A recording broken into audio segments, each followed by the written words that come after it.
معزز ناظرین السلام علیکم، میں ہوں محمد حفیظ۔ آج ہم جماعت نہم میں موجود نظم پیوستہ رہے شجر سے امید بہار رکھ پڑھنے جا رہے ہیں، جس کے شاعر ڈاکٹر علامہ محمد اقبال ہیں۔ ڈاکٹر علامہ محمد اقبال کا مختصر تعارف کرتے ہیں۔ ڈاکٹر علامہ محمد اقبال 1877 عیسوی کو سیالکوٹ میں پیدا ہوئے اور 1938 عیسوی میں انہوں نے وفات پائی اور لاہور میں یہ بادشاہی مسجد کے نزدیک دفن ہوئے۔ تعلیم: ڈاکٹر علامہ اقبال ایم اے فلسفہ اور پی ایچ ڈی تھے۔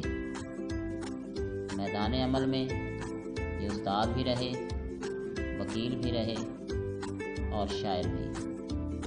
ان کا بڑا کارنامہ جو ہے پاکستان کا خواب ہے، اس لیے ڈاکٹر علامہ اقبال کو مصور پاکستان، مفکر پاکستان بھی کہا جاتا ہے۔ ڈاکٹر علامہ اقبال کی تصانیف پر اگر نظر دوڑائیں تو ان کی تصانیف میں بانگ درا، بال جبریل، ضرب کلیم، ارمغان حجاز، پیام مشرق، جاوید نامہ، زبور عجم، رموز بے خودی اور اسرار بے خودی ہیں۔ اب ہم چلتے ہیں نظم کی مختصر تشریح کی طرف۔ سب سے پہلے ہم اس کا مرکزی خیال جو ہے وہ تھوڑا سا بیان کرنے کی کوشش کرتے ہیں کہ ڈاکٹر علامہ اقبال نے اس نظم میں جو ہمیں اہم چیزیں بتانے کی کوشش کی ہے، جو اہم پیغام دینے کی کوشش کی ہے، وہ یہ ہے۔ اس میں نمبر 1 ہے، اس نظم میں اتحاد اور یکجہتی کا سبق دینے کی کوشش کی گئی ہے۔ دوسرے نمبر پہ فرد اور قوم کے باہمی تعلق کو اجاگر کیا گیا ہے۔ جیسا کہ پہلے شعر میں اقبال کہتے ہیں، ڈالی گئی جو فصل خزاں میں شجر سے ٹوٹ، ڈالی گئی جو فصل خزاں میں شجر سے ٹوٹ، ممکن نہیں ہری ہو صحاب بہار سے۔ اقبال بیان کرتے ہیں کہ اگر کوئی شاخ خزاں کے دور میں اپنے شجر سے الگ ہو جائے، یعنی جدا ہو جائے، تو اس پر بہار کے جتنے بھی بادل برس جائیں وہ ہری بھری سر سبز و شاداب نہیں ہو سکتی۔ اصل میں یہ شعر ایک استعارے کا شعر ہے، جس میں فرد کے لیے ڈالی جو ہے یہ استعارہ استعمال کیا گیا ہے، اور امت مسلمہ کے لیے شجر یہ استعارے کے طور پر استعمال ہوا ہے۔ یعنی جس طرح کوئی شاخ اپنے درخت سے، اپنے شجر سے جدا ہو کر ہری بھری نہیں ہو سکتی، سرسبز و شاداب نہیں ہو سکتی، اس طرح امت مسلمہ کا کوئی ایک فرد بھی امت مسلمہ سے جدا ہو کر سرسبز و شاداب نہیں ہو سکتا، یعنی وہ ترقی کی منازل طے نہیں کر سکتا۔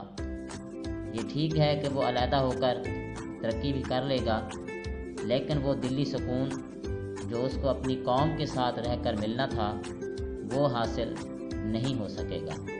اس لیے اقبال ہمیں اس میں کہتے ہیں کہ ہمیں جو ہے اپنی قوم کے ساتھ مل کے رہنا ہے۔ اگر ہم نے ترقی کی منازل طے کرنی ہے تو ہمیں اپنی قوم کے ساتھ اتحاد اور یکجہتی کا دامن تھامے رکھنا ہوگا۔ جس طرح کہ ایک دوسرے شعر میں بھی اقبال بیان کرتے ہیں کہ فرد قائم ربط ملت سے ہے تنہا کچھ نہیں، فرد قائم ربط ملت سے ہے تنہا کچھ نہیں، موج ہے دریا میں بیرون دریا کچھ نہیں۔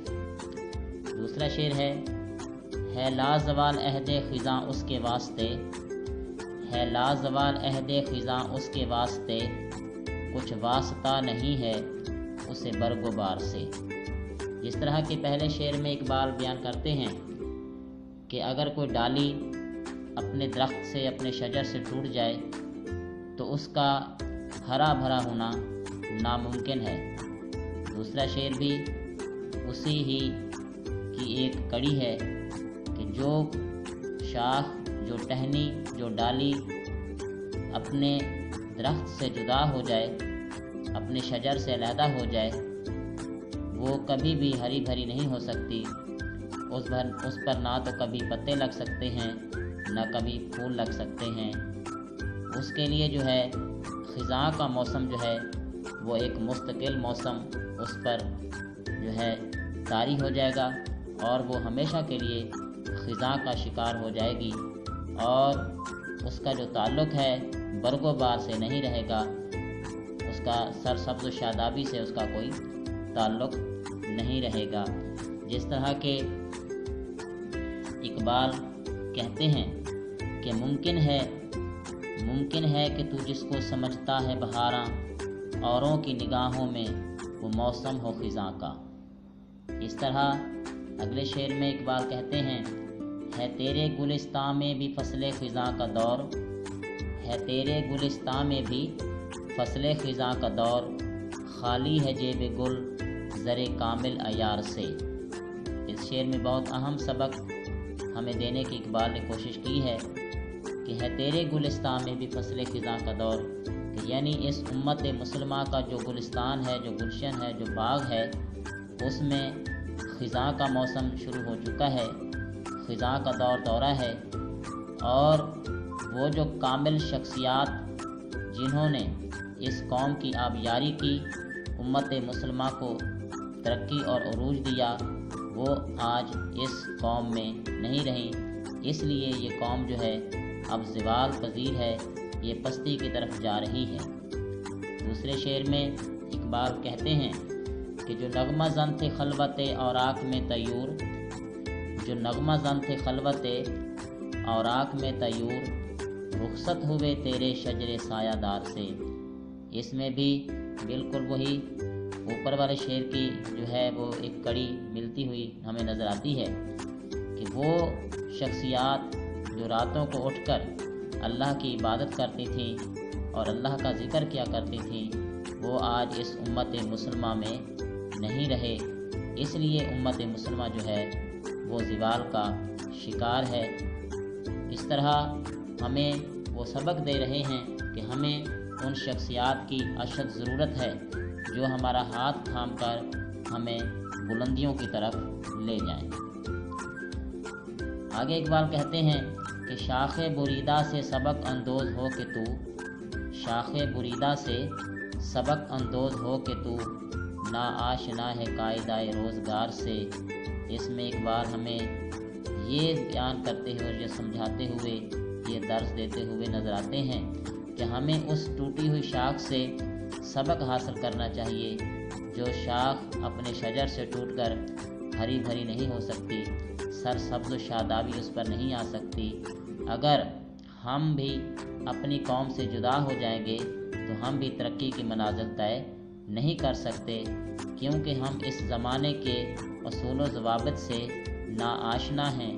ایک فرد جو ہے وہ پوری دنیا کے اصول و ضوابط کو نہیں سمجھ سکتا، اور نہ ہی وہ پوری دنیا کا مقابلہ کر سکتا ہے، قومیں ہی قوموں کا مقابلہ کیا کرتی ہیں۔ اس لیے ہمیں اس ٹوٹی ہوئی شاخ سے سبق لینا چاہیے کہ جس طرح وہ ہری بھری نہیں ہو سکتی، اس طرح کوئی فرد واحد بھی ترقی کی منازل طے نہیں کر سکتا۔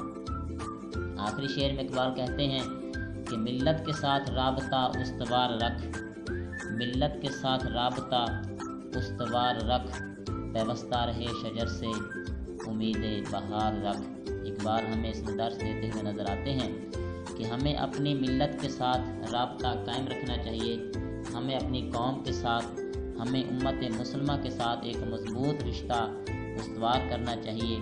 اگر ہمیں امید کی بہار رکھنی ہے، اور ہمیں امید رکھنی ہے کہ بہار یہ جو ہے وہ دن آئیں، تو ہمیں اپنی امت مسلمہ کا جو شجر ہے اس کے ساتھ ہمیں اپنے آپ کو جو ہے وہ لگا کے رکھنا ہوگا، اس کے ساتھ ہمیں اتحاد اور اتفاق کے ساتھ رہنا ہوگا، ورنہ اسی ٹوٹی ہوئی شاخ کی طرح ہمارا حال ہوگا کہ جو درخت سے الگ ہو جائے تو جتنے مرضی اس کے اوپر بہار کے بادل برس پڑیں، وہ ہری بھری اور شاداب نہیں ہو سکتی۔